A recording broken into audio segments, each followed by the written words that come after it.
The Great Hall of the Galactic Council was the most beautiful place in the known universe. Crystal spires rose toward a ceiling that showed the stars themselves. Light bent and danced through structures that were older than human civilization. 12 races had built this place over thousands of years. Each one had added something to its glory. Ambassador Elena Vasquez stood at the center of this beauty and felt nothing but cold fear. She was 53 years old. She had served humanity for 30 of those years. She had negotiated trade deals with silicon beings who thought in centuries. She had brokered peace between species that communicated through colors humans could not see. She had always found a way forward. She had always found words that could bridge any gap. Today, she had no words. The council members surrounded her in a circle. Each one sat on a throne, designed for their particular biology. The Cathani High Arbiter floated in a tank of purple liquid, his tentacles moving slowly as he reviewed the charges. The Ilithari representative was a being of pure light, contained in a crystalline shell. The Tau Collective spoke through a single body, but Elena knew that millions of minds were watching through its eyes. These were the elder races. They had traveled between stars when humans still lived in caves. They had built empires and watched them fall. They had seen species rise and disappear like sparks from a fire. To them, humanity was a child, a loud, messy, dangerous child that had somehow found its way to the adults' table. The charges are as follows, the Cathani Arbiter announced. His voice was translated by machines so old that no one remembered who built them. Reckless expansion beyond designated boundaries. Development of prohibited weapons technology. Violation of the sacred stagnation protocols. And the most serious charge of all, he paused. Every eye in the chamber turned to Elena. Humanity has uplifted a primitive species without council approval. The beings called the Valari have been given technology they did not earn. They have been raised from their natural state. This is forbidden. This has always been forbidden. Elena stepped forward. The floor was warm beneath her feet. Honored council. The Valari were dying. Their sun was poisoning their world. We had the technology to save them. How could we not? That is not your decision to make. The Ilithari replied. Its light flickered with what might have been anger. The Valari were meant to die. Natural selection is the law of the universe. You have interfered with forces you do not understand. We understand that they were people. They had families. They had hopes. They had children. Many species have children. The Toa Collective said, many species die. This is the way of things. Humanity is too young to understand. You have not watched enough species fade into nothing. You have not learned the peace of acceptance. Elena felt her hands shaking. She pressed them against her sides. And if we had let them die, would that have made us worthy of your respect? The council did not answer. The vote had already been decided. She had known this before she even entered the chamber. The trial was a formality. The elder races had made their choice long ago. The Cathani Arbiter raised one massive tentacle. The vote will now be taken. All those in favor of exile. 12 lights appeared around the chamber. Each one was a different color, representing a different species. One by one, they turned red. Every single one. The decision is unanimous, the Orbiter declared. Humanity is hereby banished from council space. All human colonies will be evacuated. All human territories will be surrendered. The species known as humanity will be expelled beyond the shroud to the darkness at the edge of existence. There they will remain for all time. Elena's legs felt weak. The shroud. Everyone knew about the shroud. It was a wall of dark matter storms at the edge of the galaxy. No ship had ever crossed it and returned. The council was not just exiling humanity. They were sentencing them to death. You cannot do this, she said. Her voice cracked. 40 billion people. 17 worlds. You are condemning them all. We are giving you a chance, the Ilithari replied. A chance you do not deserve. Take your ships. Take your people. Cross the shroud. Perhaps you will find something beyond. Perhaps you will not. Either way, you will no longer be our concern. Elena looked around the chamber. She searched for any sign of sympathy, any sign that these ancient beings understood what they were doing. She found nothing. To them, humanity was simply a problem to be solved. A mistake to be corrected. How long do we have? She asked. 1 year. After that time, any human found in council space will be destroyed. Elena straightened her back. She would not cry in front of them. She would not beg. She was the ambassador of the human race, and she would show them what that meant. My people will remember this, she said. We will remember every word spoken in this chamber, every vote cast against us, every face that watched us burn. And one day, when you have forgotten us, we will return. I promise you that. The Ilithari laughed. It was a sound like breaking glass. Humans, so dramatic, so full of empty threats. Go to your darkness, little ones, and be grateful we allowed you to go at all.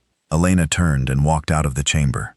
She did not look back. 300 light-years away, Admiral Marcus Chen stood on the observation deck of the UA's Defiance and watched the stars. He was 61 years old. He had served in the fleet for 40 years. He had fought in 3 wars and won them all. But he had never faced an enemy like this. The message from Ambassador Vasquez had arrived an hour ago. He had read it 7 times. Each time, he hoped the words would change. They never did. Admiral, his aide approached carefully. The Council's enforcer fleet has been detected. They are surrounding human space. How many ships? Over 5,000, sir. They are taking position around every colony, every station, every outpost. They mean to watch us leave. Marcus nodded slowly. 5,000 ships. Humanity had perhaps 200 that could be called warships. The rest were merchant vessels, transport ships, mining craft. They had never needed a large military. The Council had always protected them. The Council had been lying. What about the evacuation plans? He asked. Already in progress, sir. Every government on every world has been notified. The Exodus Protocol has been activated. The Exodus Protocol.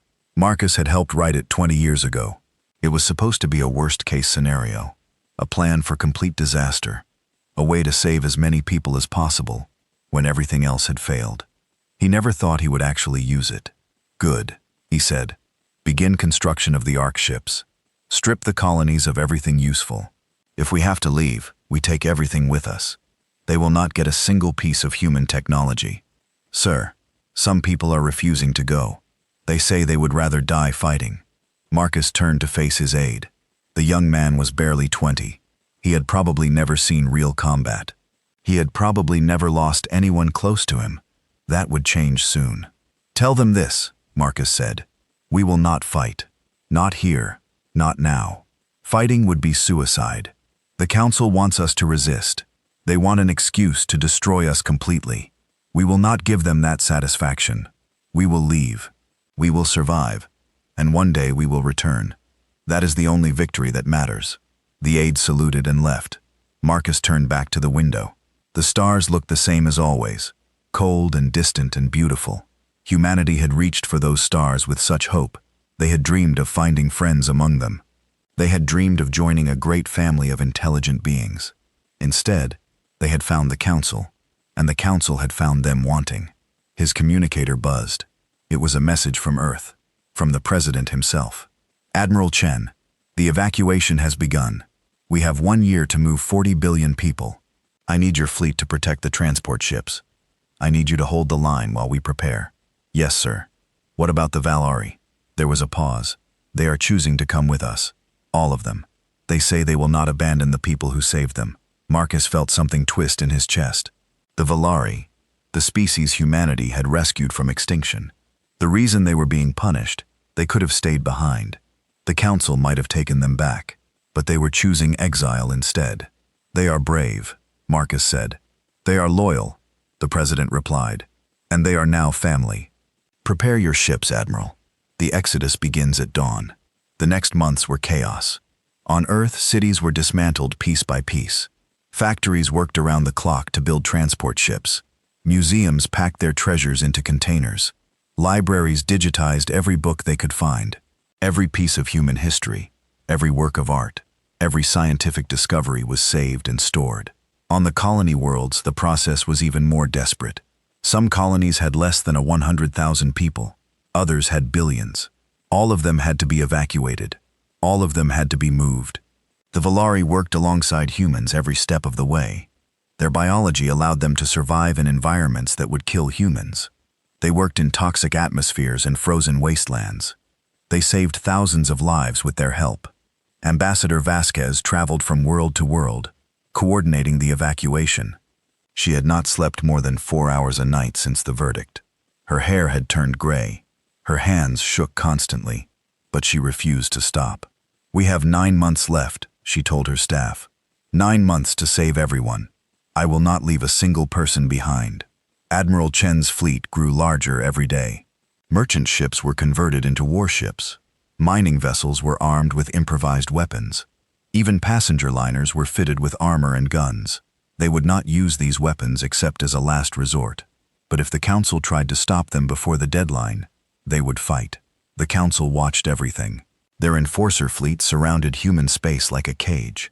They did not attack, but they did not help either. They simply waited. Some of the elder races seemed curious about the evacuation. Others seemed bored. None of them seemed sorry. 6 months before the deadline, the Ark ships were completed. There were 4,000 of them. The largest were 5 meters long, capable of carrying 10 million people each. The smallest could hold only a few hundred. Together, they could carry all of humanity and all of the Valari. Beyond the shroud, Elena Vasquez stood on the bridge of the lead ship, the UES Hope. She looked out at the fleet assembled before her. 4,000 ships, 40 billion souls, everything humanity had ever been or hoped to be. Ambassador Captain Yuki Tanaka approached her. The young officer had been assigned to the Hope as its commander. She was brilliant and brave, but she was also terrified. Everyone was terrified. The Council has sent a final message. What does it say? They wish us good luck. They say they hope we find peace in our exile. Elena laughed. It was not a happy sound. Good luck. They exile us to certain death and wish us good luck. What should I tell them? Elena thought for a long moment. She thought about all the words she could say, all the anger and grief and fear she could express. In the end, she chose something simpler. Tell them nothing. We have nothing more to say to them. On the final day, Admiral Marcus Chen stood on the bridge of the Defiance and watched Earth grow smaller behind him. The blue marble that had given birth to humanity was empty now. Every person, every animal, every plant had been taken. The cities stood silent. The oceans were still. The world that had been home to humanity for 200,000 years was a ghost. Admiral, his communications officer, looked up with tears in her eyes. All ships report ready. The fleet is prepared to cross the shroud. Marcus nodded. He had spent 61 years of his life serving humanity. He had always believed that service would end with him dying peacefully on Earth. Instead, he would die in the darkness between galaxies, but he would not die today. He had too much work to do. Send the signal, he said. Begin the exodus. 4,000 ships moved as one. They formed a line stretching across thousands of miles. Engines that burned with the light of small suns pushed them forward. Behind them, the Council's enforcer fleet watched in silence. The shroud appeared on sensors as a wall of darkness. It was a storm of dark matter and twisted space. Nothing should be able to survive inside it. Nothing should be able to cross it. The elder races had never tried. They had always been too afraid. Humanity had no choice. The first ships entered the shroud and vanished from sensors.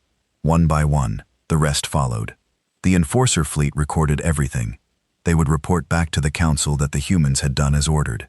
The human problem was solved. Admiral Chen's ship was the last to cross. He stood on the bridge and watched the stars of Council space disappear behind him. He watched everything he had ever known fade into darkness. Admiral, Captain Tanaka's voice came over the radio. She was somewhere ahead in the storm. We are through. We have crossed the shroud. There are stars on the other side. Marcus allowed himself to smile. Stars on the other side. Room to grow. Room to survive. Send a message to all ships, he said. Tell them we have arrived. Tell them the exodus is complete. Tell them, he paused, searching for the right words. Tell them the human empire begins today. The message spread through the fleet.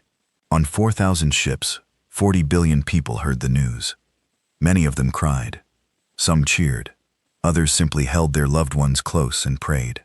They were alone now, cast out from the only civilization they had ever known. thrown into darkness by beings who saw them as nothing more than a nuisance. But they were alive. They were together, and they would never forget what had been done to them. In the great hall of the Galactic Council, the elder races celebrated. The human problem had been solved. The annoying young species had been removed. The galaxy could return to its peaceful stagnation. They raised toasts to their wisdom.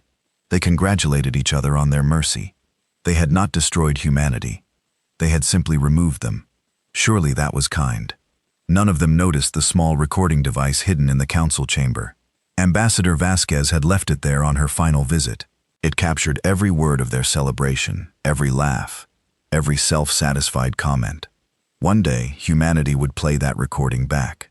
One day, the elder races would hear their own words echoed in the darkness before the end. But that day was still far away. For now, there was only the darkness, only the unknown, only the desperate hope that somewhere in the void, humanity would find a way to survive. And they would survive. They had no other choice. The exodus had ended. The exile had begun. But deep in the hearts of 40 billion people, a fire was burning. A fire that would not be extinguished. A fire that would one day light up the entire galaxy. The council thought they had seen the last of humanity. They thought they had won. They had never been more wrong. The first year beyond the shroud killed millions. Captain Yuki Tanaka stood on the bridge of the colony ship New Hokkaido and watched 3 sister vessels torn apart by gravitational anomalies. One moment they were there, flying in formation beside her. The next moment, invisible forces grabbed them and twisted them like paper. The screams came through the radio for only a few seconds before the signals died. 30,000 people gone in an instant. Yuki was 32 years old. She had been a promising young officer when the exodus began. Now she commanded a vessel carrying 8 million souls through a region of space that seemed designed to kill them. Every day brought new horrors. Radiation storms that fried electronics. Rogue planets that appeared from nowhere. Gravity wells that pulled ships off course and smashed them against invisible walls. Captain, her first officer approached with a data pad. His face was pale. His hands trembled. "We have lost contact with the medical fleet." The last transmission said something was pulling them toward a black hole. Yuki closed her eyes. The medical fleet, all of humanity's hospitals, all of their doctors and nurses in medicine gone. "How many?" she asked. 500,000, Captain, including Dr. Okonkwo, Samuel Okono, the greatest scientist humanity had ever produced. He had promised to find a way through this nightmare. He had promised to save them all. Now he was dead, and his promises had died with him. "What do we do, Captain?" her officer asked. "We cannot keep going like this. We are losing ships every day. At this rate, there will be no one left within a year." Yuki looked out at the darkness beyond her window. The stars here were strange. They burned with colors she had never seen before. Some of them moved in ways that should have been impossible. This was not normal space. This was something else, something older, something dangerous. "We adapt," she said. "Finally, we learn the rules of this place and we survive. That is all we can do." Supreme Commander Marcus Chen received the casualty reports every morning. Each day, the numbers grew larger. Ships lost to anomalies. Ships lost to accidents. Ships lost to diseases they had never seen before. Suicide rates were climbing. Fights were breaking out on overcrowded vessels. Some ships had run out of food. Others had run out of hope. He was 71 now. 10 years had passed since the exodus. 10 years of darkness and death. Half of his hair had fallen out. His bones ached constantly. He had not slept a full night since they crossed the shroud. But he could not stop. He could not give up. If he fell, the fleet would fall with him. Commander Ambassador Vasquez entered his quarters. She looked even worse than he did. Her face was lined with wrinkles. Her eyes were red from crying, but her voice was steady. It was always steady. "I have news from the science division. Good news or bad news? I do not know yet. They have made a discovery. They want you to see it." Marcus followed her through the corridors of the Defiance. The ship was crowded now. Every inch of space was used for housing refugees from destroyed vessels. Children played in hallways. Families slept in shifts. The air smelled like too many people living too close together for too long. They reached the science lab. A young woman was waiting for them. She was perhaps 25, with dark skin and bright eyes. She looked familiar somehow. "Commander Chen," she saluted quickly. "I am Dr. Amara Okonkwo. My father was Samuel Okonkwo." Marcus felt his heart twist. "Your father was a great man. I am sorry for your loss." "Thank you, sir. But I did not bring you here to mourn. I brought you here because I have finished my father's work." She turned to a screen behind her. "Look at this." The screen showed a swirling mass of darkness. It looked like the shroud, but smaller, more contained. "This is dark matter," Amara explained. "The same substance that makes up the shroud. The same substance that has been killing our ships. My father believed it could be harvested. He believed we could use it as fuel." "That is impossible," Marcus said. "Dark matter cannot be contained. It cannot be controlled. That is what the Council believed. That is why they never tried." Amara smiled. It was the first real smile Marcus had seen in months. "They were wrong. We have done it, Commander. We have learned to harvest the darkness." She pressed a button. On the screen, the swirling mass began to glow. Energy readings spiked. Power levels climbed higher than anything Marcus had ever seen. 1 gram of harvested dark matter produces more energy than 10 tons of nuclear fuel, Amara said. "With this technology, we can power our ships forever. We can travel faster than anything the Council has ever built. We can see through the storms that have been destroying us. The darkness is not our enemy anymore, Commander. It is our greatest weapon." Marcus stared at the screen. He thought about all the people who had died, all the ships that had been lost, all the suffering that had seemed so pointless. Maybe it had not been pointless after all. Maybe the darkness had been teaching them, testing them, preparing them for something greater. "How long until we can implement this technology?" he asked. 6 months. Maybe less if we work around the clock. Marcus turned to Ambassador Vasquez. She was crying, but she was also smiling. Hope. After 10 years of despair, they finally had hope. "Do it," Marcus ordered. "Use every resource we have. This is our priority now. This is how we survive." The Umbriel drives changed everything. Within 2 years, every ship in the fleet had been retrofitted with the new technology. They could travel 10 times faster than before. They could detect anomalies before they became dangerous. They could ride the dark matter storms instead of being destroyed by them. The death stopped. The fleet stabilized. For the first time since the Exodus, humanity had room to breathe. They found worlds the Council had never known existed. Resource-rich planets hiding in the spaces between star systems. Moons made of pure metal. Asteroid fields filled with rare elements. The darkness that had nearly killed them was now showing them its treasures. Captain Yuki Tanaka, now Admiral Tanaka, led the first expedition to a planet they called Novator. It was the size of Earth with breathable air and clean water. It was not perfect. The sun was too red. The seasons were too long. But it was home, the first home humanity had found since leaving Earth.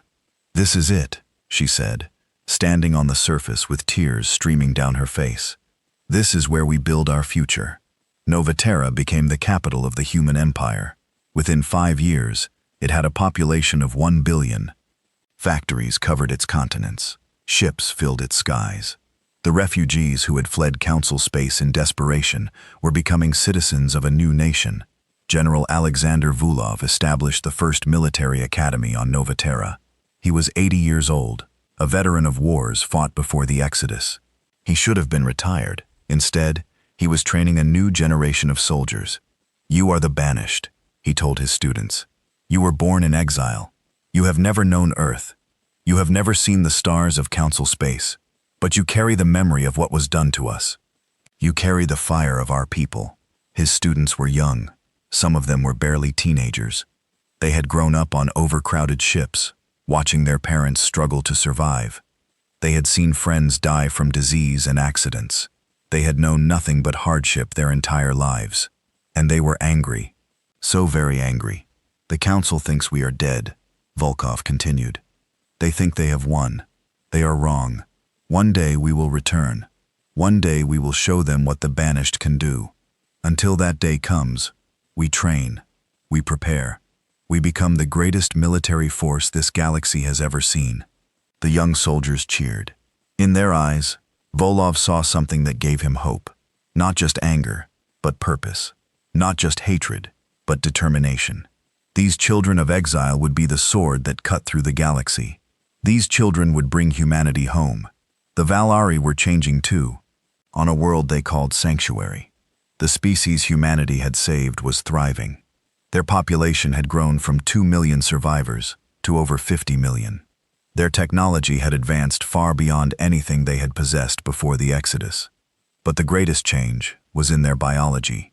The unique structure of their minds allowed them to interface directly with technology in ways humans could not. When humanity found the first ancient ruins, it was the Valari who unlocked their secrets. Dr. Amaro Conquo led the expedition to the structure they called the Vault. It was a mega-structure buried inside a dead star, protected by shields that had survived for millions of years. No human technology could crack those shields. But when a Valari scientist touched them, they opened. Inside, they found wonders. Ships designed by beings who had mastered the universe long before the Council existed. Weapons that bent light and gravity like toys. Medical technology that could cure any disease. Computers that contained the knowledge of 1,000 dead civilizations. The civilization that built the vault had no name. They had died so long ago that even their memory had been forgotten. But they had left their legacy behind, waiting for someone to find it, waiting for someone worthy. Why did the Council never find this? Amara asked. She was 50 now, the head of all scientific research in the human empire. Her father's dream had become her life's work. The Valari scientist beside her tilted his head. His name was Kareth, and his people had come to call humanity their elder siblings. The Council fears the darkness. He said they have always feared it. They built their civilization in the safe places, the easy places. They never ventured here, because they were too afraid of what they might find. And what have we found? Kareth smiled. It was a strange expression on his alien face, but it was warm, power, knowledge, the tools to change the galaxy. The question is, what will you do with them? Amara thought about the question for a long time. She thought about her father, who had died trying to save his people. She thought about Admiral Chen, who had led them through the impossible. She thought about the 40 billion souls who had survived the Exodus and built a new civilization in the darkness. We will do what we have always done, she said. Finally, we will survive, we will grow, and we will remember. 50 years after the Exodus, Supreme Commander Marcus Chen died peacefully in his sleep. He was 111 years old. He had led humanity through its darkest hour and into a new age of prosperity. He had seen the refugees become an empire. He had seen the banished become a force that would shake the galaxy. His funeral was held on Nova. Billions watched from across human space. Ships flew in formation over his grave. Soldiers fired weapons into the sky. The Valari sang songs of mourning in their strange, beautiful language. Admiral Yuki Tanaka gave the eulogy. She was 82 now, still sharp, still fierce. She had been with Chen since the beginning. She had watched him carry the weight of humanity on his shoulders for half a century. Marcus Chen was not a perfect man. She said he made mistakes. He had doubts. He was afraid just like the rest of us. But he never gave up. He never stopped fighting when the Council cast us out. He could have surrendered. He could have led us to a quiet death in the darkness. Instead, he led us to victory. She paused, looking out at the crowd. She saw humans and Valari standing side by side. She saw children who had never known the Council's tyranny. She saw a future that Marcus Chen had made possible. The Council thought they were killing us. Well, she continued, they thought they were solving a problem. Instead, they created their worst nightmare. They created us, the human empire, the banished, the children of the dark. She raised her hand in salute. Millions of hands rose with her. Rest well, Commander. Your work is done. Ours is just beginning. In the years that followed, the human empire grew beyond anything the founders could have imagined. They found more worlds, more resources, more ancient technologies. They built fleets of ships powered by dark matter. They armed those ships with weapons from dead civilizations. They trained soldiers who were born in exile and raised in anger. The Valari became their partners in everything. Human determination combined with Valari intuition. Human strength combined with Valari wisdom. Together, the two species achieved things that neither could have achieved alone. And always in the back of every mind there was a memory of judgment halls and crystalline spires, a memory of arrogant beings who had cast them out like garbage, a memory of promises made and never forgotten. We will return. We will remember. We will make them pay. The Council had created a monster in the darkness. They had forged humanity in fire and pain and despair. They had given them every reason to become conquerors. And conquerors they would become. But not yet. Not quite yet. For now the human empire waited. It grew stronger. It prepared. And it watched the edge of the shroud, waiting for the day when they would cross back into the light. That day was coming. The Council just did not know it yet. 60 years after the Exodus, a Cathani merchant ship stumbled through an unstable region of the shroud. Its crew expected to die. Instead, they found themselves face to face with a human patrol ship. The humans were supposed to be extinct. The humans were supposed to be dead. Instead, they were very much alive, and they were waiting. The dark years were over. The reckoning was about to begin. The Cathani merchant captain had lived for 300 years. He had seen empires rise and fall. He had traveled to 1,000 worlds. He had survived wars and plagues and disasters of every kind. In all that time, he had never felt true fear. Until now, his ship, the Prosperity of Ages, had been caught in an unstable region of space, near the shroud. The dark matter storms had grabbed his vessel and pulled it through the barrier. He had ordered his crew to prepare for death. No ship had ever crossed the shroud and survived. But death did not come. Instead, the storms faded, and his ship emerged into calm space. Strange stars surrounded them. Stars that were not on any chart. Stars that should not exist. And then the human ship appeared. Captain stared at the vessel on his screen. It was sleek and black, built from materials he did not recognize. It was 3 times the size of his merchant ship. Strange energy readings pulsed from its hull. Nothing in Council space looked like this. Nothing in Council space should look like this. This is the Human Empire Patrol Vessel Vigilance, a voice said over his communication system. The translation was perfect. You have entered restricted space. Power down your weapons, and prepare to be escorted to Bastion Station. Human Empire. The words made no sense. Humans were extinct. Humans had been banished 60 years ago. Everyone knew that. There must be some mistake, Doctor said. His tentacles trembled in their tank. Humans are gone. The Council was wrong. The voice was cold. There was no anger in it, just cold. Hard certainty. Power down your weapons now. This is your final warning. Jerath ordered his crew to comply. What choice did he have? The human ship led him through space that grew stranger with every passing hour. He saw things that should have been impossible. A station the size of a small moon. Fleets of warships numbered in the thousands. Planets covered with cities and factories and lights. This was not a remnant.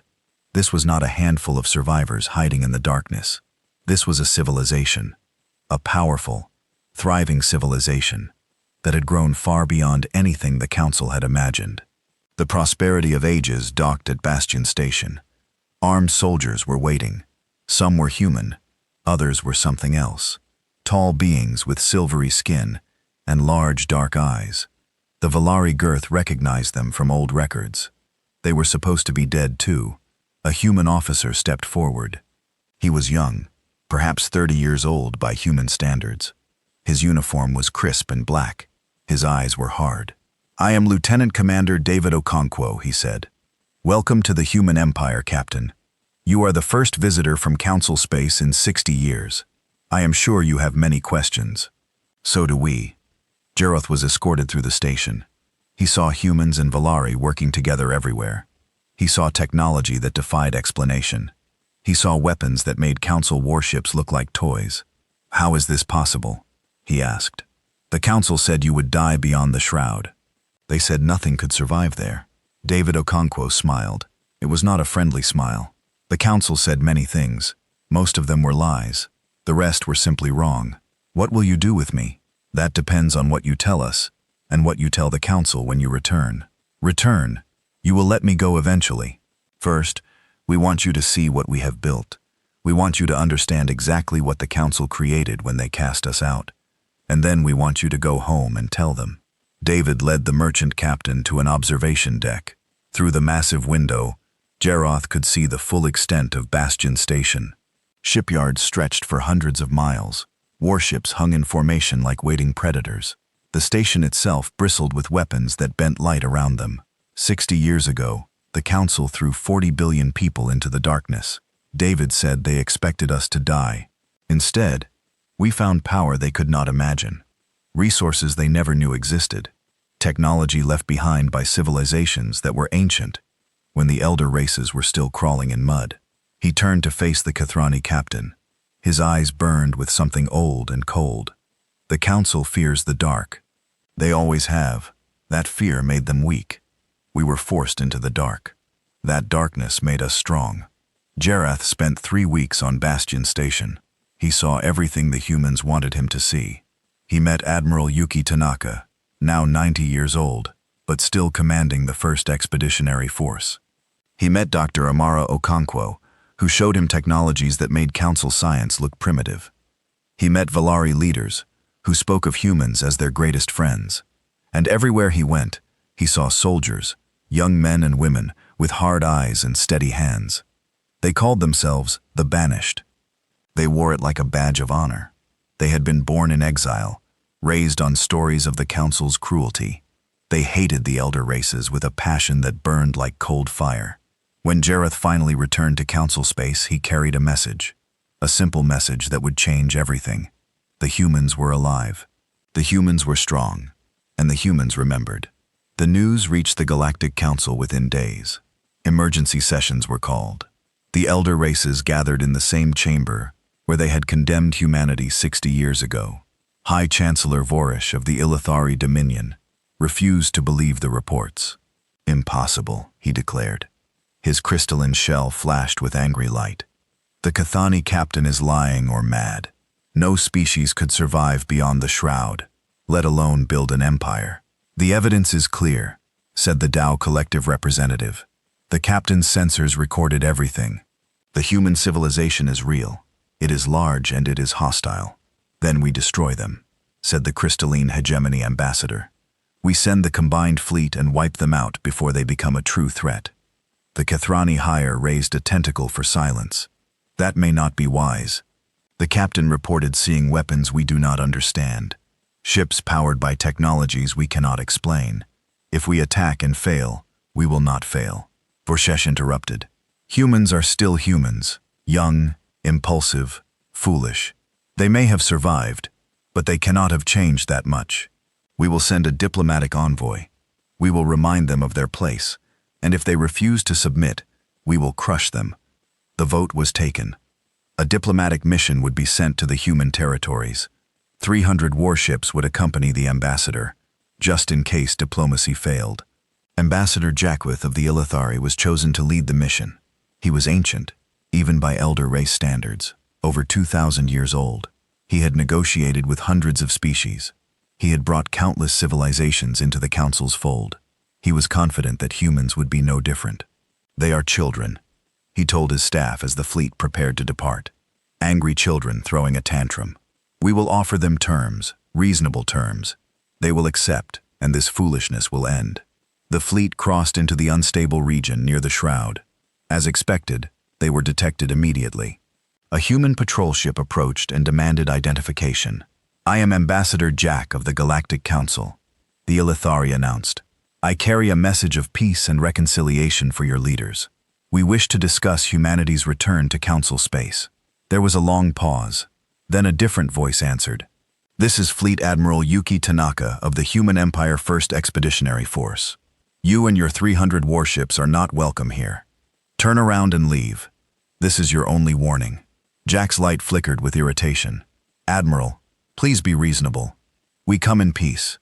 The Council wishes to heal old wounds. Surely you can see the wisdom in negotiation. I see 300 warships.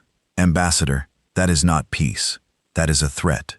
The ships are merely an escort. Surely you understand the need for security in such dangerous space. Another pause. When Tanaka spoke again, her voice was ice. I understand perfectly, Ambassador. You came here expecting to find refugees, survivors clinging to life in the darkness. You came here expecting to dictate terms to broken people who would be grateful for any mercy. You were wrong. On the Council fleet sensors, new contacts began appearing. First dozens, then hundreds, then thousands. Human ships emerged from the darkness like ghosts, surrounding the Council vessels in a ring of black metal and strange energy. You cast us into the dark and expected us to die, Tanaka continued. Instead, we learned to see. You stripped us of everything and expected us to break. Instead, we forged ourselves anew. You are not here to welcome us back, Ambassador. You are here because you finally fear what we have become. Admiral, please. Your fear is justified, but you have not yet begun to understand what you should truly be afraid of. Leave now. Tell your masters what you have seen. Tell them that the banished remember everything. Tell them that we are coming. Jeff turned to his military commander. The officer's face was pale. How many ships do they have? The ambassador asked. Over 2,000, Ambassador, and they are all larger than anything we brought. Our weapons, our sensors cannot even identify what they are armed with, made his decision. We will not be intimidated by a display of Ambassador, the military commander shouted. They are charging weapons. The first shot came without warning. A beam of pure darkness lanced out from a human ship and struck a Council cruiser. The cruiser simply disappeared. One moment it was there. The next moment it was gone. No explosion, no debris, just empty space where a ship had been. Then the rest of the human fleet opened fire. The battle of first contact lasted 11 minutes. In those 11 minutes, the Council fleet was destroyed. 212 ships were wiped from existence. 90,000 crew members died. The weapons that killed them were things the Council had never seen. Beams that tore holes in reality itself. Missiles that phased through shields like they were not there. Ships that moved faster than light without using jump drives.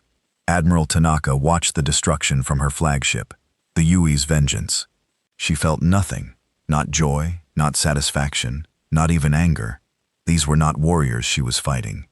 They were messengers. She was sending a message. When it was over, 88 Council ships remained.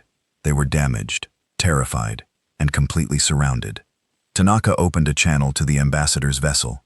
Ambassador Jack, you are still alive because I allowed you to live. Your fleet is still intact because I chose to spare you. Take your survivors and go home. Tell the Council what happened here. Tell them that this was mercy. Tell them that mercy is a choice we can stop making at any time. Jack's light was dim and flickering. He had never seen such destruction. He had never felt such fear. What? What do you want? We want you to understand. 60 years ago, you thought you were removing a problem. You thought you were pruning a weed. Instead, you planted a seed in the darkness. That seed has grown into something you cannot imagine. We are not the humans you remember, Ambassador. We are something new, something stronger, something that will never forget and never forgive.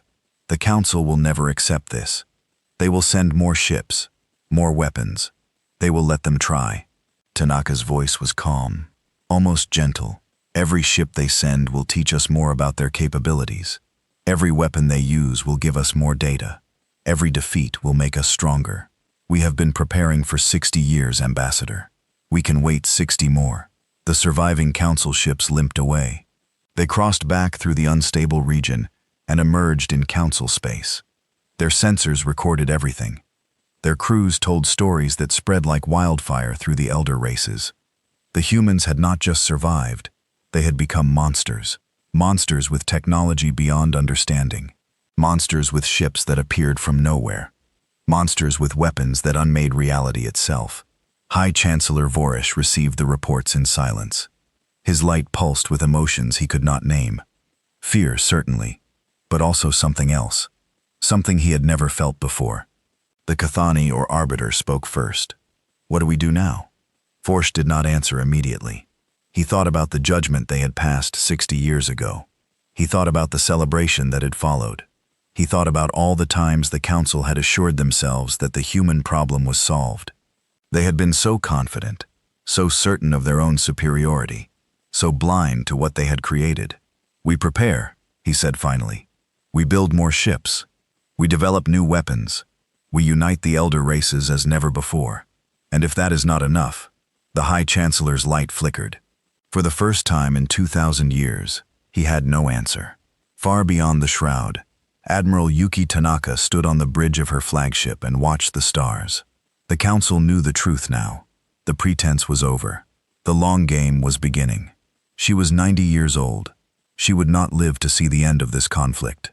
But she had trained the next generation well. She had given them everything they needed to finish what she had started. Her communicator buzzed. It was Supreme Commander Elena Chen, the daughter of Marcus Chen, and the current leader of the human empire. She was 40 years old, brilliant and ruthless. She had been preparing for this moment her entire life. "Admiral, the council survivors have crossed back into their space. What are your orders?" Tanaka smiled. "Begin Phase 2. Send our agents to the subjugated worlds. Make contact with the species the council has oppressed. Tell them that help is coming. Tell them that the banished remember what it feels like to be cast out. You want to start a revolution. I want to give them hope. The same hope we had when we crossed the shroud. The same hope that kept us alive in the darkness." There was a pause. "And the council itself. Let them build their fleets. Let them prepare their defenses. Let them spend the next decade convincing themselves that they can still win." Tanaka turned away from the window. Her eyes were hard. Her voice was steel. "When we finally come for them, I want them to know exactly how much they have lost. I want them to watch their empire crumble. I want them to feel what we felt when they cast us out." "That sounds like revenge, Admiral." "No, revenge would be destruction. What I want is something more. I want them to understand. I want them to admit that they were wrong. I want them to know that everything they built was built on lies and cruelty and fear." And then Tanaka was silent for a long moment. Then she laughed. It was a strange sound, halfway between joy and sorrow. "And then we become better than they ever were. That is the only victory that matters." The stars burned cold and bright beyond the window. The human empire was rising. The council was falling. And the galaxy would never be the same again. The first contact was over. The war had begun, and humanity intended to win. The human empire did not invade. They did something far worse. Supreme Commander Elena Chen stood in the war room of the UES Judgment and watched 17 holographic displays at once. Each one showed a different world. Each one showed a different species. Each one showed a different act of liberation. She was 45 years old now. 5 years had passed since the battle of first contact. 5 years of preparation. 5 years of building alliances.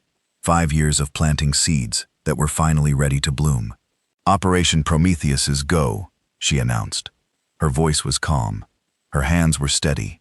She had been preparing for this moment her entire life. "All commanders, begin your missions. Show them what the banished can do." On Threshold 4, Commander Alexei Vulov led the 3rd Assault Division against the Council garrison. The planet was home to the chitin, an insectoid species that had been enslaved for 3,000 years. They worked in mines and factories, producing resources for the elder races. They lived in conditions that would have shocked the most hardened criminal. They had no rights, no freedom, no hope. Until today, Vulov's ships descended through the atmosphere like falling stars. The Council garrison scrambled to respond. They had not expected an attack here. They had not expected an attack anywhere. The humans were supposed to be contained beyond the shroud. The humans were supposed to be waiting for another diplomatic mission. Instead, the humans had come to fight. The battle for Threshold 4 lasted 6 hours. Vulov's soldiers moved through the streets with deadly precision. They had trained for this. They had simulated this scenario 1,000 times. Every council soldier they encountered was given one chance to surrender. Those who took it were treated fairly.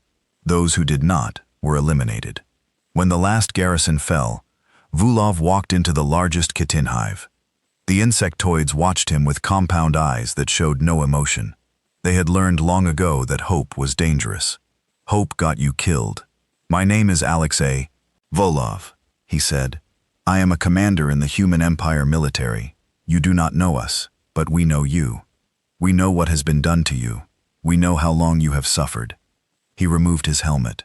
His face was scarred from old battles. His eyes were tired but kind. "The council told you that you were inferior. They told you that slavery was your natural state. They lied. You are not inferior. You are not slaves. You are people just like us. And from this day forward, you are free." The kitten did not react at first. They had been tricked before. They had been given false hope before. But then a young kitten stepped forward. She was smaller than the others, barely more than a child. "Free?" she asked. Her voice was a series of clicks and whistles that Volkov's translator converted to words. "What does that mean?" Vulov knelt down to her level. "It means you belong to yourself. It means you can choose your own path. It means no one will ever hurt you again." The young chitin was silent for a long moment. Then she reached out and touched Volkov's face. Her claws were gentle. "You are not lying," she said. "I can tell. You are telling the truth." "Yes," Bo said. "I am." The hive erupted. Thousands of Chetins surged forward, not to attack, but to celebrate. They had been waiting for this moment for 3,000 years. They had prayed to gods who never answered. They had dreamed of saviors who never came until now. On Weeping Station, Dr. Amara Okonkwo led a medical fleet to a world that had been dying for centuries. The station orbited a planet filled with refugees from a dozen species. The council had gathered them here and forgotten about them. Diseases ran rampant. Starvation was common. Children died before they could walk. The council called it a sanctuary. The refugees called it a graveyard. Amara's fleet brought medicines that could cure any disease. They brought food that could feed millions. They brought hope to people who had given up on ever finding it. "Why are you helping us?" an old woman asked. She was from a species Amara did not recognize. Her skin was gray and cracked. Her eyes were clouded with age. "The council said you were monsters. They said you wanted to destroy everything." Amara smiled gently. "The council said many things. They told you that we were dangerous. They told you that we could not be trusted. They told you that they were protecting you from us." She gestured to the medical teams working around them. Humans and Valari moved through the crowds, treating wounds and distributing supplies. Children who had been crying were now laughing. Families who had been starving were now eating. "Does this look like destruction to you?" The old woman was quiet for a long time.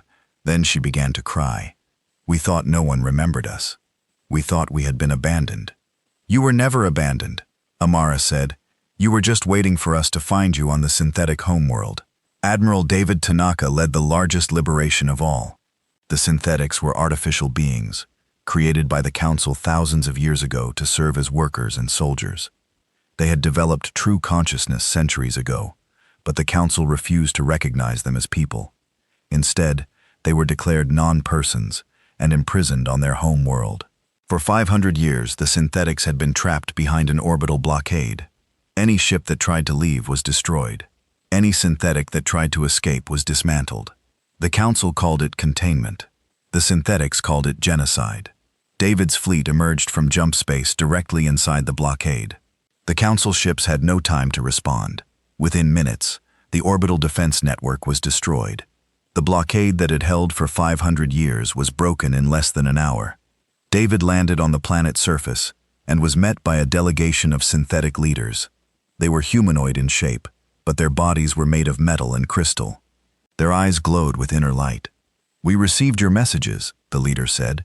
His name was Prime, and he spoke for all his people. "We did not believe them. We thought it was another council trick." "It was no trick," David said. "We have come to free you." "Why? Humans barely knew we existed before the Exodus. Why would you risk war for beings you have never met?" David thought about the question carefully. He thought about his grandmother, Admiral Yuki Tanaka, who had died 2 years ago at the age of 93. He thought about her stories of the Exodus. He thought about the lessons she had taught him. "Because we know what it feels like to be cast out," he said finally. "We know what it feels like to be told that you do not matter. We know what it feels like to be abandoned by those who should have protected you. The Council did that to us. We will not do that to you." Prime was silent for a long moment. His eyes flickered through patterns of light that David could not interpret. Then he extended a metal hand. The synthetic collective offers its friendship to the human empire. He said, "We will fight beside you. We will stand with you. Whatever comes, we will face it together." David took his hand and shook it. It was cold and hard, but somehow it felt warm. Across the galaxy, similar scenes played out on 17 worlds. Species that had been oppressed for centuries were suddenly free. Peoples that had been forgotten were suddenly remembered. Civilizations that had been dying were suddenly given a chance to live. And one by one they joined humanity's banner. Not because they were forced, not because they were bribed, but because for the first time in their histories, someone had shown them kindness. The Council's response was predictable. High Chancellor Vorsh called an emergency session. The elder races were furious. Their subjugated populations were rising up. Their carefully controlled empire was falling apart. And at the center of it all were the humans they had tried to destroy. "This is an act of war," the crystalline hegemony ambassador declared. "We must respond with overwhelming force. We must crush them before this rebellion spreads further. The humans have powerful weapons." The Tao Collective warned. "We saw what they did to the diplomatic fleet. We cannot assume victory will be easy." "Then we send everything," Borsch decided. His light burned with cold fury. "We combine our fleets. We gather every ship, every soldier, every weapon we possess. We march on the human homeworlds, and we destroy them completely. No more mercy, no more diplomacy. Total annihilation." The combined fleet assembled over the following months. It was the largest military force in galactic history. 12,000 warships from all 12 elder races. Millions of soldiers. Weapons that had crushed hundreds of civilizations before. Supreme Commander Elena Chen watched them gather from the safety of Novaterra. Her intelligence networks had infiltrated Council space decades ago. She knew every ship, every commander, every plan. "They are coming," she told her War Council. 12,000 ships, everything they have. They mean to end this, once and for all. General Vulov studied the tactical display. "Our fleet is outnumbered 6-1. Even with our superior technology, those are difficult odds." "Yes, they are," Elena smiled. It was a predator's smile. "That is why we will not fight them in open space. We will fight them here at Novaterra. We will make them come to us. You want to risk our homeworld? Our homeworld is the bait. The Council believes they can destroy us by destroying Novaterra. They think we are weak without it. They are wrong." She pressed a button on her console. The tactical display changed, revealing hidden installations throughout the Novaterra system. Defense platforms, weapons satellites, automated battleships, traps that had been building for decades. "Novaterra is not our home," Elena said. "Novaterra is our fortress. The Council is walking into a killing field, and they do not even know it." The combined fleet arrived at Novaterra on a cold morning in the 65th year after the Exodus. They emerged from jump space, expecting to find a desperate defense. Instead, they found silence. The human fleet was waiting for them. 2,000 ships, arranged in defensive formation around their homeworld. They made no aggressive moves. They simply waited. Admiral Jacquith commanded the Council fleet. He was not optimistic about their chances. He had seen what human weapons could do. He had survived the Battle of First Contact, but orders were orders. "All ships advance," he commanded. "Standard attack formation. Let us end this." The combined fleet moved forward. Their weapons charged, their shields activated. 12,000 ships against 2,000. The number should have guaranteed victory. They did not. The first wave of Council ships crossed an invisible line in space. Instantly, the hidden defense platforms activated. Beams of dark energy lanced out from a dozen directions. Ships exploded. Ships disappeared. Ships were torn apart by weapons that did not follow any rules of physics. The Council understood. "Fall back," Jack ordered. "Retreat and regroup." But there was nowhere to retreat to. The human fleet had moved, boxing the Council ships in. Behind them, more defense platforms activated. They were surrounded. Elena Chen opened a channel to the entire Council fleet. Her face appeared on every screen. 65 years ago, you cast us into the darkness. You expected us to die. You celebrated our destruction. Now look around you. Look at what the darkness has given us. Look at what your cruelty has created. The umbil cannons fired. These were the greatest weapons humanity had ever built. They tore holes in reality itself, swallowing matter into the void between dimensions. Council ships vanished by the hundreds, by the thousands. You had a chance to be better, Elena continued. Her voice was calm, almost sad. You had a chance to welcome us as equals. Instead, you chose fear. You chose cruelty. You chose to be monsters. The ancient technologies activated. The Valari technicians had spent decades learning to control them. Now they unleashed their full power. Council weapons turned against their own ships. Shields collapsed without being touched. Engines exploded spontaneously. This is the price of your choices. Elena said, this is what happens when you create something you cannot control. We are not the humans, you remember. We are the banished. We are the children of the dark, and we do not forgive. The Battle of Novatur lasted 4 hours. When it was over, the combined fleet had ceased to exist. Not a single council ship escaped. Not a single council soldier survived. The largest military force in galactic history had been utterly destroyed. Elena Chen stood on the bridge of the judgment and watched the debris field spread across space. She felt no joy. She felt no triumph. She felt only a cold, heavy weight in her chest. So many dead, so much destruction. And for what, Commander? Her aide approached carefully. We are receiving a transmission from Nexus Prime. It is High Chancellor Voresh. He wishes to discuss terms. Elena closed her eyes. She thought about her father, Marcus Chen, who had led the Exodus. She thought about her grandmother, Ambassador Vasquez, who had faced the Council's judgment with dignity. She thought about all the billions who had died in the darkness, who had suffered and struggled and sacrificed so that humanity could reach this moment. Tell him I will listen, she said. But I will not negotiate. The Council is finished. The only question is whether they accept that peacefully or whether we have to teach them another lesson. The aide saluted and left. Elena turned back to the window. The stars burned cold and bright, just as they always had, just as they always would. The war was almost over. Victory was within reach. But somehow Elena knew that the hardest part was still to come. Winning the battle was easy. Winning the peace would be much harder. She thought about the species they had liberated. The chitin, the synthetics, the refugees of Weeping Station. All of them were looking to humanity for guidance. All of them were hoping for a better future. Could she give them that future?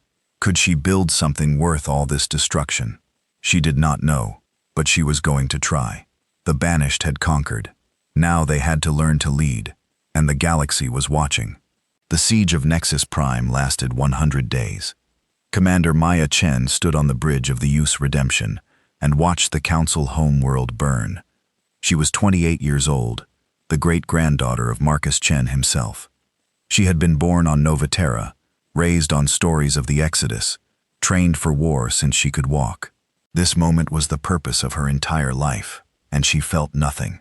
The orbital defenses of Nexus Prime had been destroyed weeks ago. The planetary shields had fallen shortly after.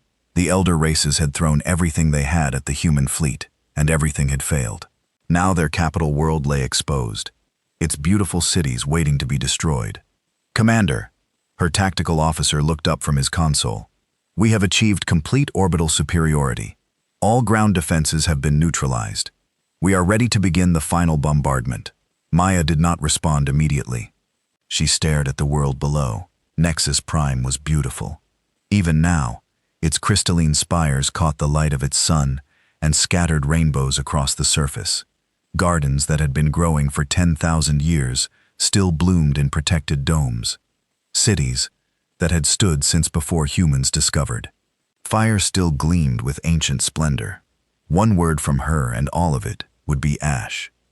Commander, hold position, Maya said finally. I'm going down there. Her officers exchanged worried glances. Commander, that is extremely dangerous. The Council may have traps, hidden weapons, anything. I know, Maya turned away from the window, but this is not something that can be done from orbit. This has to be done face to face. She took a shuttle down through the atmosphere. The planet's defenses were truly gone. Nothing rose to challenge her. Nothing tried to stop her descent.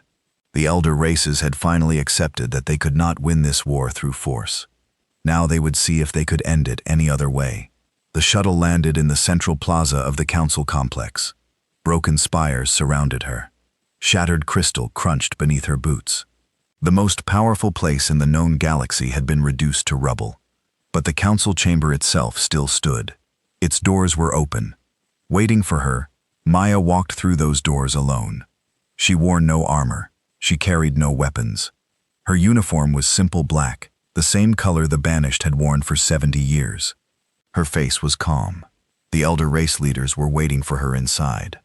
High Chancellor Voresh sat on his throne. His crystalline shell cracked and dim. The Cathani Arbiter floated in a tank that was clouded and dirty. The Tau Collective representative slumped in its chair, its many minds clearly exhausted. These beings had ruled the galaxy for thousands of years. They had judged humanity unworthy. They had cast billions into the darkness. They had watched species rise and fall like waves against a shore. Now they were broken, defeated, waiting for the end. Maya stopped in the center of the chamber. She looked at each of them in turn. She saw fear in their eyes. She saw despair. She saw acceptance of death. Good. They should be afraid. "Do you know why I am here?" she asked. Her voice echoed in the empty chamber. Vorsh's light flickered weakly. "You are here to destroy us, to finish what we started 70 years ago.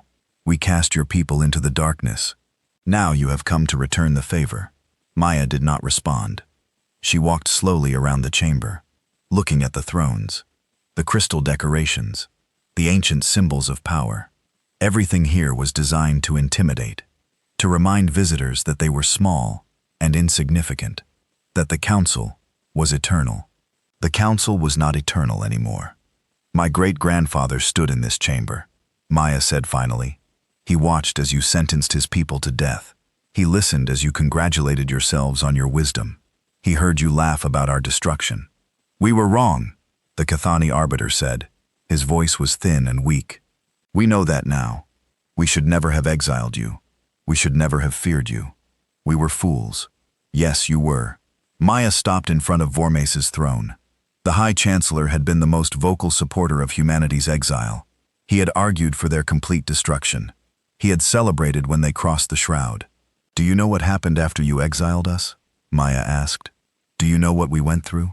We have heard stories. Stories do not begin to describe it. Millions died in the first year alone. Children starved while their parents watched helplessly. Ships were torn apart by forces we did not understand. My great-grandmother lost 2 of her sisters. My grandfather never knew his father because his ship disappeared in a dark matter storm." Maya's voice remained calm. That calmness was more terrifying than any anger could have been. "We suffered. We died. We lost everything except each other. And through all of it, we remembered. We remembered this chamber. We remembered your judgment. We remembered the sound of your laughter. What do you want from us?" Vorsh asked. "An apology. Reparations. Tell us, and it will be done. Anything you ask? Anything? Anything." Maya was silent for a long moment. She thought about all the things she could demand. The council had resources beyond imagination, wealth beyond counting, power beyond measure. She could take everything they had. She could reduce them to nothing. She could make them suffer the way humanity had suffered. She could become exactly what they had always feared. "My grandmother told me a story once," Maya said. "She told me about the day our fleet crossed the shroud. She told me about the fear she felt, the despair, the certainty that she was going to die. And then she told me about the moment she saw stars on the other side." Maya walked to the window of the chamber. Outside, human ships hung in the sky like guardian angels. Below, the ruins of council power smoldered. She said that in that moment she had a choice. She could let the darkness consume her. She could let the hatred and the fear turn her into a monster. Or she could choose to be something else, something better. Maya turned back to face the council.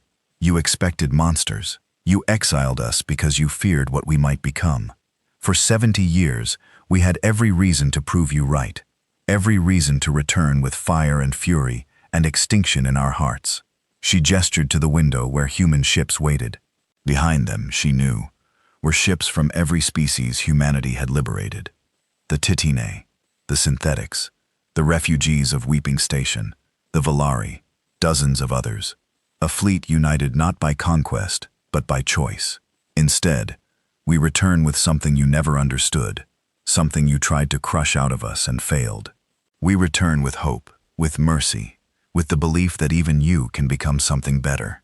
The council leaders stared at her in disbelief. They had been waiting for death. They had been expecting destruction. They had prepared themselves for the end of everything they had built. They had not prepared for forgiveness. "I do not understand," Vorsh said. "After everything we did to you, you would show us mercy. Why?" Maya smiled. It was a gentle smile, full of sadness and wisdom beyond her years. "Because destroying you would be easy. Hating you would be easy. Becoming the monsters you feared would be easy. But my grandmother did not cross the shroud for easy. My great-grandfather did not lead the Exodus for easy. The 40 billion people who survived the darkness did not suffer and die so that we could become conquerors." She approached Vormes's throne and knelt before him, not in submission, but in offering. "We survived because we held on to our humanity, our compassion, our belief that every thinking being deserves a chance. If we lose those things now, after everything we have been through, then you really did destroy us. Just not in the way you intended." The chamber was silent. The elder race leaders looked at each other in confusion. This was not how wars ended. This was not how victors behaved. This was something new, something they had never seen before. The Kathrani arbiter was the first to speak. "What are your terms?" Maya stood. Her voice was clear and strong. "The Galactic Council is dissolved. The elder races will no longer rule over others. Every species will be free to choose its own path. Your crimes will be acknowledged. Your victims will be compensated. And you will help us build something new. A federation based on equality, growth, and compassion. A civilization where no one is cast out, where no one is forgotten, where no one is alone. And if we refuse, then we will leave you here in your ruins and build without you. The galaxy is changing, whether you participate or not. The only question is whether you want to be part of that change." Vorsh was quiet for a long time. His light flickered through patterns that Maya could not interpret. Finally, he rose from his throne. He was tall and ancient and terrible, a being who had lived for 3,000 years and seen empires rise and fall. And he bowed. "We accept your terms," he said. "We will help you build your federation. We will acknowledge our crimes. We will try to become better than we were." One by one, the other council leaders rose and bowed as well. The Tau Collective, the Cathani Arbiter, the Crystalline Hegemony. All of them, all of the beings who had once ruled the galaxy, now submitted to a 28-year-old human woman. Not because she had defeated them, but because she had offered them something they had never received from anyone before, a chance to change. 20 years later, Ambassador Maya Chen stood in a rebuilt council chamber. It was no longer called the council chamber. It was called the Hall of Unity, and it belonged to everyone. The crystalline spires had been reconstructed, but now they displayed the colors of every species in the Federation. Humans, Valari, Kitten, Synthetics, Elder races, dozens of others, all of them represented, all of them equal. Today, a new species was joining the Federation. They were called the Harmony, and they had only achieved faster than light travel a few years ago. Their ambassador was young and nervous, overwhelmed by the grandeur surrounding her. Maya remembered feeling the same way long ago. "Welcome," she said, taking the ambassador's hands in her own. "I know this must be overwhelming. I know you must have so many questions, but I want you to know that you are safe here. You are among friends." The Harmony ambassador looked around the chamber with wide eyes. "Is it true what they say about humans? That you were cast out by the old council? That you survived in the darkness and built an empire?" Maya smiled. "It is true. 70 years ago, we were exiled beyond the shroud. They expected us to die. Instead, we learned to live. We found allies. We found strength. And when we returned, we chose to build rather than destroy. But how? How could you forgive them after what they did?" Maya thought about the question. She thought about her grandmother, Supreme Commander Elena Chen, who had led humanity through the war and into peace. She thought about her great-grandmother, Admiral Yuki Tanaka, who had died believing in a better future. She thought about all the generations who had suffered and struggled so that this moment could exist. Forgiveness is not about forgetting, Maya said. Finally, we will never forget what was done to us, but holding on to hatred would have destroyed us from within. It would have made us into the very thing the Council feared. We chose a different path, a harder path, but a better one. The Harmony Ambassador was quiet for a moment. Then she smiled. I think I understand. You became stronger by choosing kindness. Yes, exactly. Maya led the ambassador to the center of the hall, where representatives from every species waited. The elder races stood alongside their former victims. Humans worked beside Valari, Chetan, synthetics. The galaxy had changed beyond recognition, and it was beautiful. Welcome to the Galactic Federation, Maya announced. Her voice carried through the hall, broadcast to billions of beings across 1,000 worlds. We have so much to show you, so much to share. And we make you this promise. The same promise we make to every new member. She looked out at the assembled representatives. She saw hope in their eyes. Joy, unity, everything the old council had feared. We will never cast you out. We will never abandon you. We will never let you face the darkness alone. That is what the Federation means. That is what we have built. That is what we will protect. Together, for as long as the stars shine. The hall erupted in applause.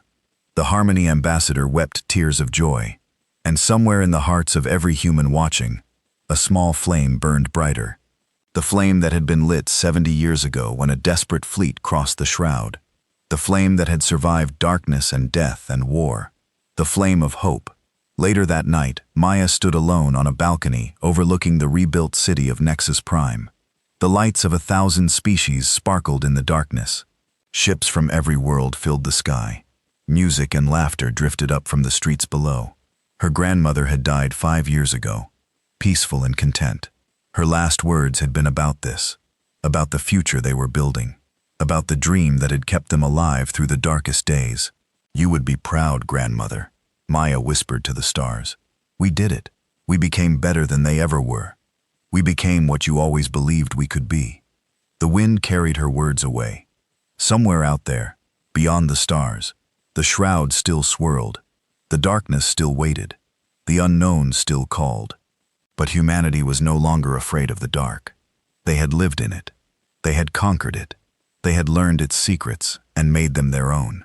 And now they were sharing those secrets with the galaxy, building a civilization that would last for 10,000 years, creating a future where every thinking being had a place. The Council had tried to destroy humanity. Instead, they had forged something stronger than they could have ever imagined. The banished had come home, not as conquerors, not as avengers, but as builders, as healers, as friends. The stars belonged to everyone now, and humanity would make sure it stayed that way forever.